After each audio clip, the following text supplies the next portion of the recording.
Salam alaikum, salut tout le monde. Cette séquence est destinée aux élèves de la deuxième année Bac PC, SVT technique MMP. Bon, si vous voulez bien, je vous incite, ou plutôt je vous invite à voir tout le cours sur le chapitre de la continuité d'une fonction numérique et ses applications.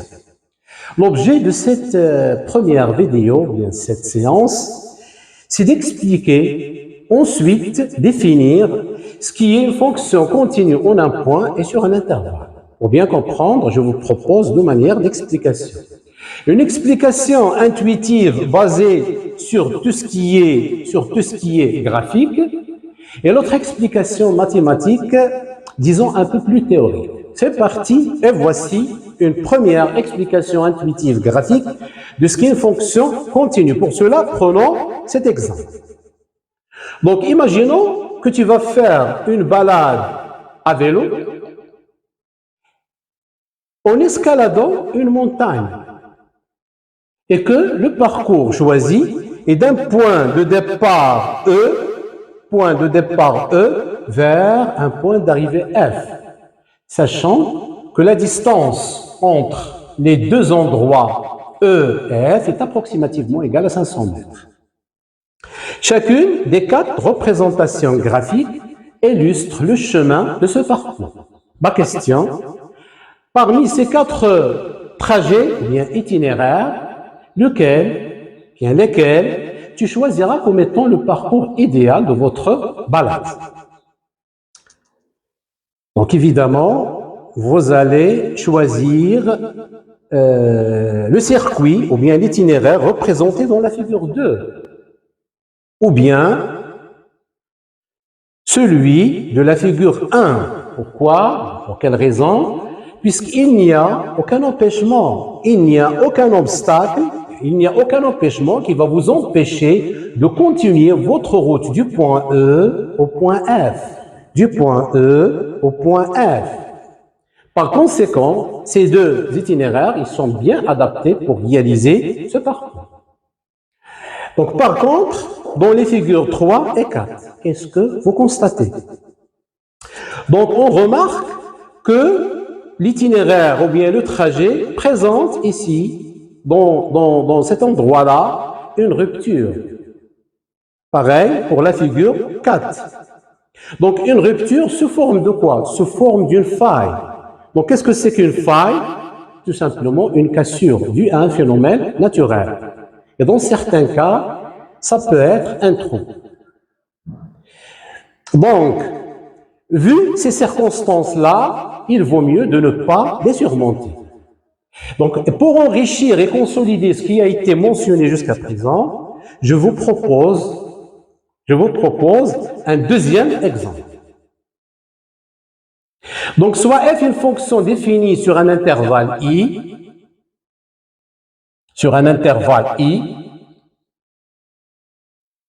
et soit a un réel élément de i. Donc, chacune des deux courbes est une représentation de la fonction f définie sur l'intervalle i. Ma question, analysez la courbe C dans les deux cas, puis donner une conclusion. Donc, prenons ce premier cas, bien cette première figure. Il est clair que le tracé de la courbe ne présente aucun trou ni saut du point E au point F. Et dans ce cas, on dit que la courbe, comment elle est liée. C'est-à-dire, les points représentant cette courbe, ils sont comment? Ils sont soudés les uns aux autres.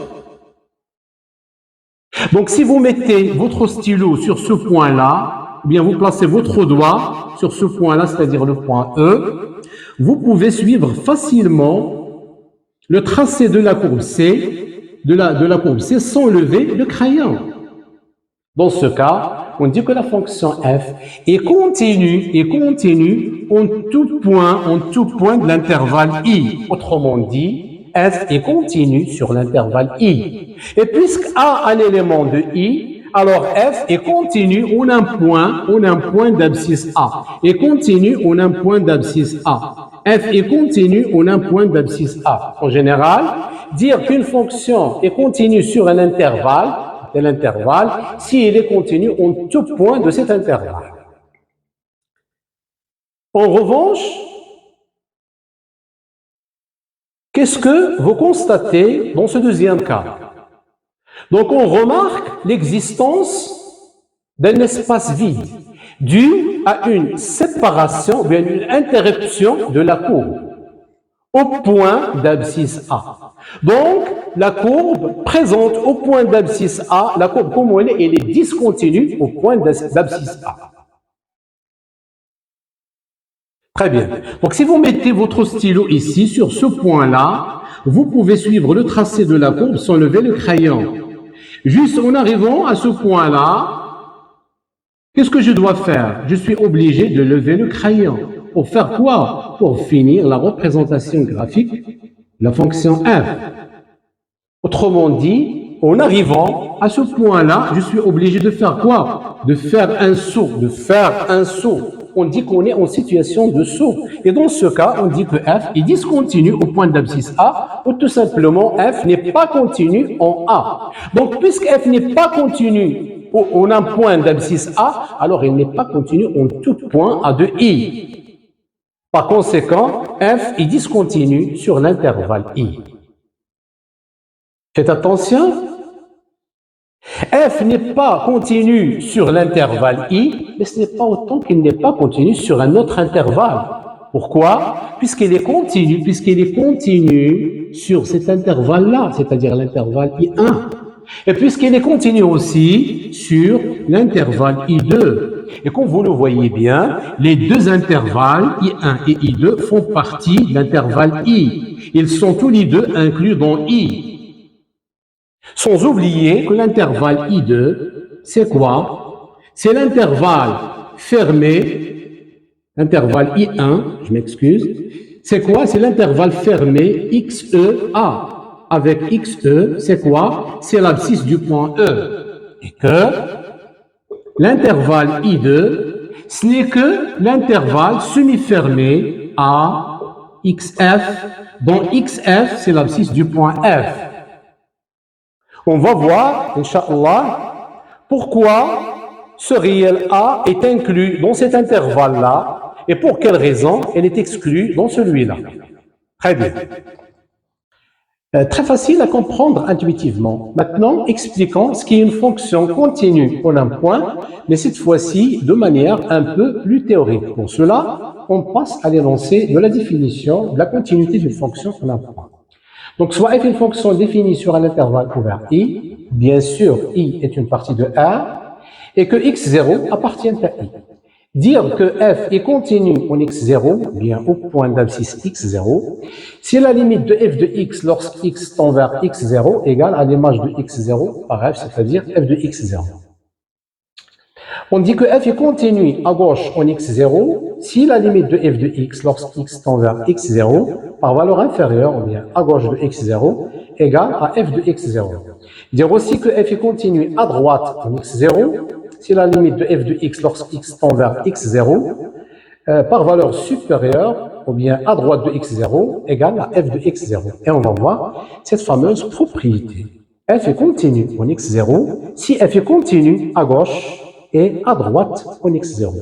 Donc, pour faciliter la compréhension de cette fameuse propriété, bien pour faciliter la compréhension de la définition, et afin de bien saisir cette fameuse propriété-là, je vous propose, ou bien je vous suggère cette illustration.